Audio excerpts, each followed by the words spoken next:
Hoje celebramos a festa da Sagrada Família e ouvimos Paulo que nos diz, logo no início da leitura da carta aos Colossenses: vós sois amados por Deus, sois seus santos eleitos, por isso revesti-vos de sincera misericórdia, bondade, humildade, mansidão e paciência. Olha quanta coisa, hein? Revesti-vos com sincera misericórdia, bondade, humildade, mansidão e paciência. Suportai-vos uns aos outros e perdoando-vos mutuamente, se um tiver queixa contra o outro.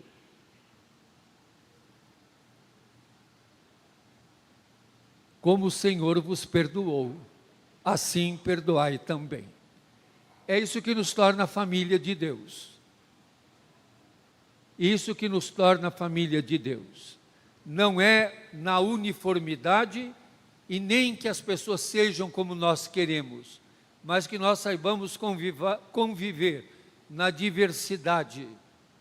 Saibamos conviver e construir humanização e humanizar a vida, tornar a vida mais humana num tempo de tanta desumanidade. Por isso a nossa campanha que marcou tanto, aqui tem coração, num mundo sem coração, e que vai ficando sem coração, isto é, sem sentimento, sem emoção, sem solidariedade, sem isso que Paulo nos diz, misericórdia, humildade, paciência, suportando-vos uns aos outros. Na família, ou no grupo familiar, temos que ser assim, sabermos que cada um tem sua limitação, e cada um tem suas possibilidades. Ninguém é só de um jeito e do jeito que nós queremos. É impressionante o tempo que nós vivemos, de tanta desigualdade, de tanta negação da solidariedade, da fraternidade, o número tão grande de pessoas diagnosticadas no espectro do autismo, de diferentes formas. Como ser família e cuidar das pessoas autistas, das pessoas esquizofrênicas, das pessoas idosas, das pessoas que têm doenças incuráveis, das pessoas que têm sofrimento mental. A família humana não é uma família de pessoas perfeitas. A perfeição do amor, como dizemos muitas vezes, não é outra coisa senão amar sempre. O que torna o amor perfeito é amar sempre. A perfeição do amor não é amar pessoas perfeitas, é amar sempre. Até a flor, que eu gosto tanto, que é o amor perfeito, ela também murcha. Ela também tem seu tempo. Nós não podemos exigir dos outros perfeição, porque nós também não somos perfeitos. Nós temos que saber que todos temos limitações, para nos ajudar a entender as limitações dos outros também. Um dia, um bispo, eu vou contar umas historinhas, só não posso dizer o nome das pessoas. Um bispo falou para mim: por que as crianças da Casa Vida têm que ser teus filhos?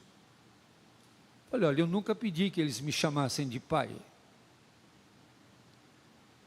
Mas talvez seja porque quando eles estão com febre, eu fico do lado deles, segurando na mãozinha deles. Quando eles estão com diarreia, eu troco a roupinha deles e ajudo-os no banho. Quando eles precisam ir para o pronto-socorro, de madrugada, eu vou com eles e fico horas na fila de espera, e enquanto eles estão recebendo soro, fico do lado deles, na dor dos momentos difíceis. Se você fizer isso também, eles também vão te chamar de pai. Eu acho que é por isso. Ontem eu conversei com uma jovenzinha, já uma mulher, que morou na Casa Vida. Ela chegou para nós muito pequenina. E ontem, depois de 20 dias de internação no Hospital Emílio Ribas, que por incrível que pareça, fechou a pediatria,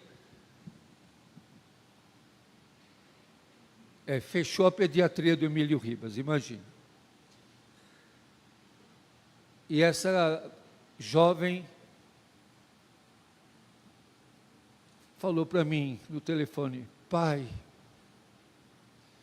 eu queria que você me perdoasse, porque sempre você me amou, e eu também te amei.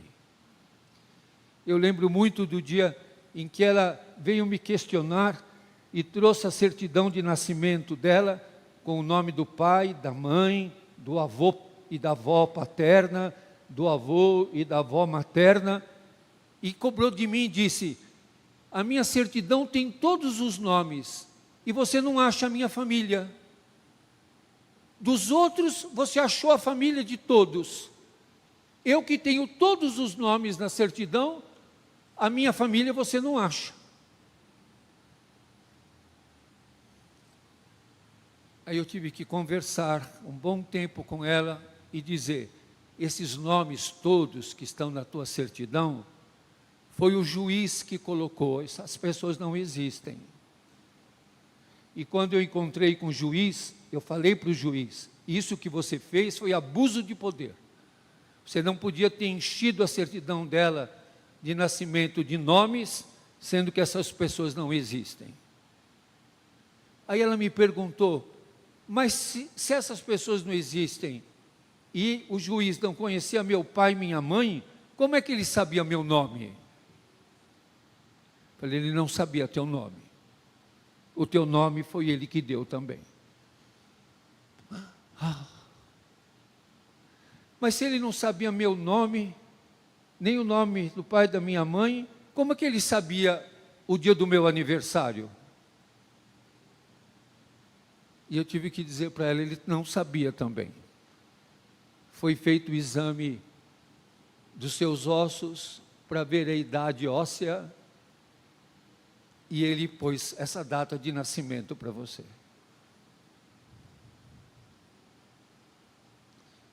Aí ela falou, chorou muito, me abraçou e disse: então fala para o juiz pôr o meu nome.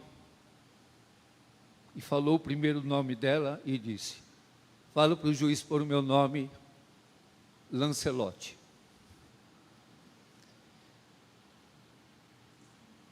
Ser família é amar, é estar próximo. Se a gente olha o texto de Lucas, vai achar estranho, porque como é que alguém vai numa peregrinação, volta e só de um dia depois vê que o filho não está junto? Levou um dia para perceber que o filho não estava.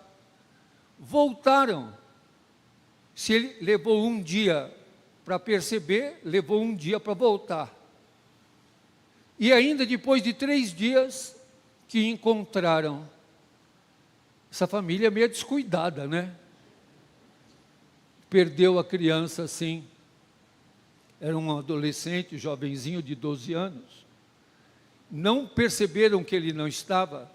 E quando o encontraram no meio dos doutores, a mãe se queixa e diz: teu pai e eu. É interessante que Lucas põe sempre o protagonismo nas mulheres. O pai, o José, não fala nada. Aliás, os evangelhos nunca tem uma palavra do José. Tem os sonhos em Mateus. Aqui ele diz: teu pai e eu te procurávamos angustiados. E o menino dá uma resposta dura. Por que vocês estão me procurando? Não sabíeis que devo que devo me ocupar das coisas do meu pai? Ué, o pai não é aquele que tinha vindo com a mãe? E ele está falando de um outro pai? Essa família é meio confusa, não é? E aí a gente chama essa família de Sagrada Família. Por quê? O que essa família tem de sagrado? Jesus. E o discernimento de Maria, que é belíssimo, diz aqui, eles não entenderam nada, mas ela guardava tudo no seu coração, ela não rejeitou. Maria é o grande exemplo do discernimento. Hoje vocês nem imaginam, eu ganhei uma imagem de Nossa Senhora do Equilíbrio. Quando alguém te fala, ô seu desequilibrado, a gente reza para Nossa Senhora do Equilíbrio. E eu ganhei a imagem do equilíbrio, ela está assim, bem zen. Nossa Senhora do Equilíbrio. Eu gostaria que a gente tivesse a devoção a Nossa Senhora do Discernimento. Aqui ela está discernindo quando diz, sua mãe, porém, conservava no coração todas essas coisas. Conservava no coração todas essas coisas.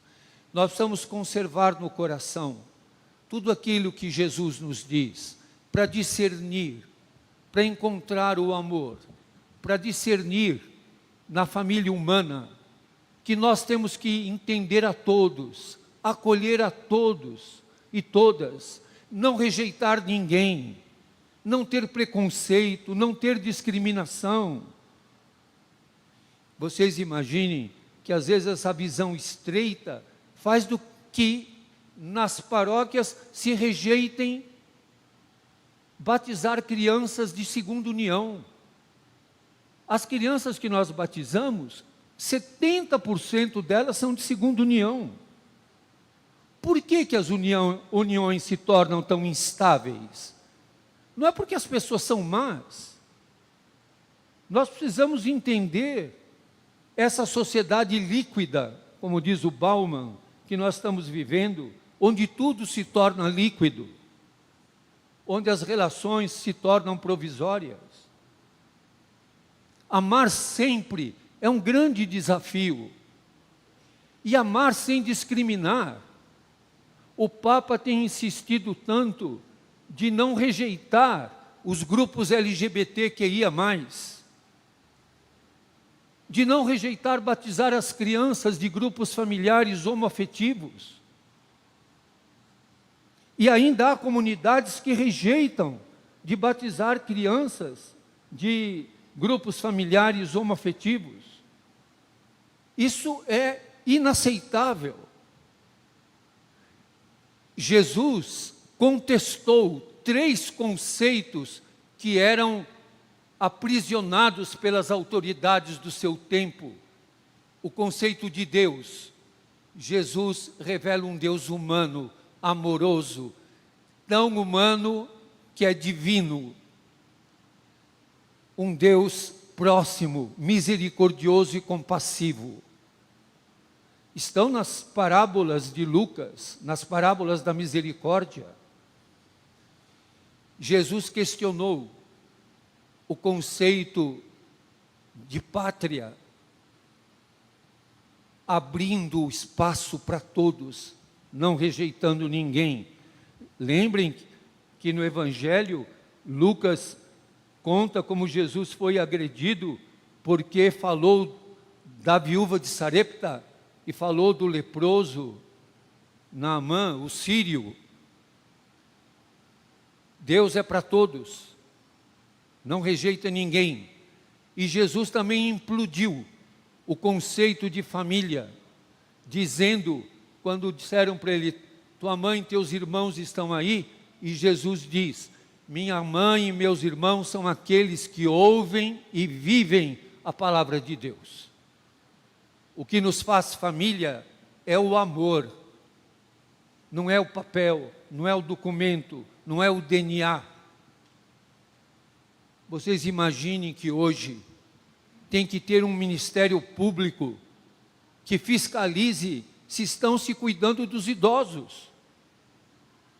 Essa semana vieram me dizer que as clínicas e hospitais nesse tempo de Natal e Ano Novo, estão lotadas de idosos, que as famílias pagam valores altíssimos, não porque eles estão doentes, para poderem viajar, para poderem aproveitar o tempo livre, se internos idosos.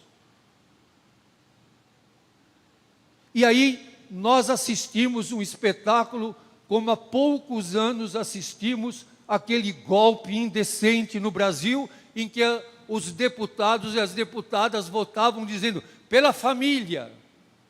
E diz que no celular recebiam o recadinho da amante dizendo, e eu?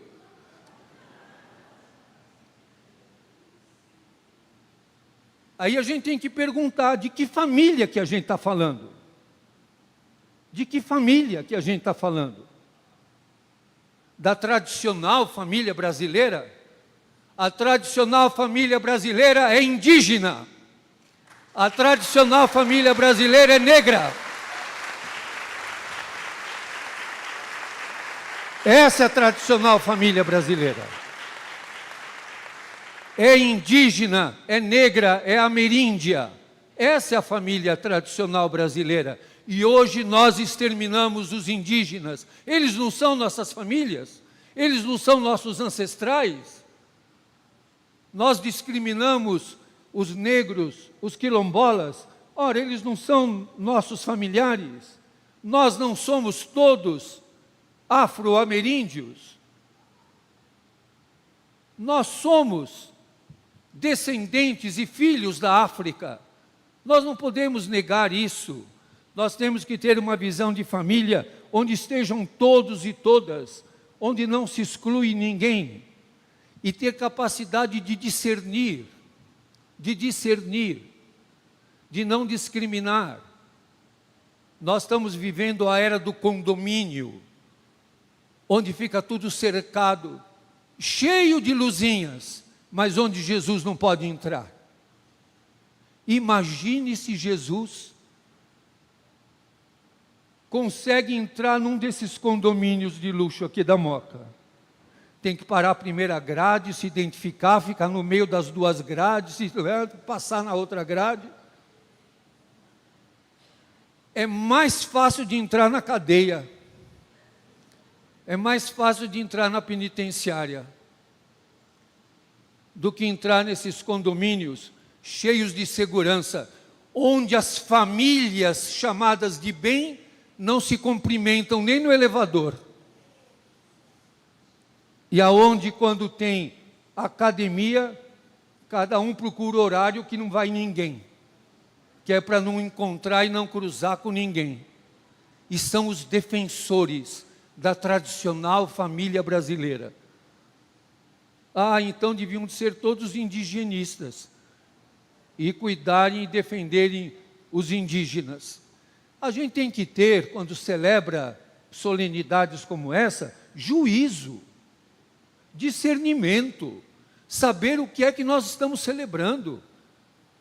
Eu lembro sempre do querido, saudoso Dom Aloísio Lachaider, bispo de Fortaleza, arcebispo, cardeal arcebispo de Fortaleza, que tinha a sua casa cercada dos pobres e dos abandonados de Fortaleza, do Ceará. Ele, no sínodo da família, convocado por São Paulo VI, disse, nós não podemos cair no familismo. Nós temos que ir para a familiaridade. Saber o nome dos abandonados, estar perto deles, defender aqueles que são esquecidos, evitados, esquecer. E eu fico pensando na Nossa Senhora do Equilíbrio, se vocês virem a imagem, é muito bonita, capaz de discernir, de não falar para as pessoas coisas más. Eu lembro também muito, acho que já contei para vocês, de um menininho da Casa Vida, que era terrível. Ele foi aqui, coroinha, muitas vezes ele ficava aqui embaixo do altar, o Vinícius. Esse eu posso falar o nome. E um dia me ligaram da escola e disseram, venha correndo aqui, porque o Vinícius está destruindo a escola inteira. Eu peguei até um táxi, fui rápido para a escola, e na minha cabeça eu ia chegar na escola, ia ter um carro da polícia, do corpo de bombeiros, uma ambulância, ia estar uma coisa terrível. Cheguei lá, não tinha nada. Aí fui na secretaria e falei, eu vim aqui saber do Vinícius. Ah, tá, ele está ali no corredor, no banco. Aí entrei, sentei do lado dele, ele só me olhou e falou, te chamaram, é? Eu falei, chamaram, o que você fez? Ele falou, derrubei não sei o quê, quebrou um vaso. Aí disseram para mim, já vai chegar o conselho da escola para conversar.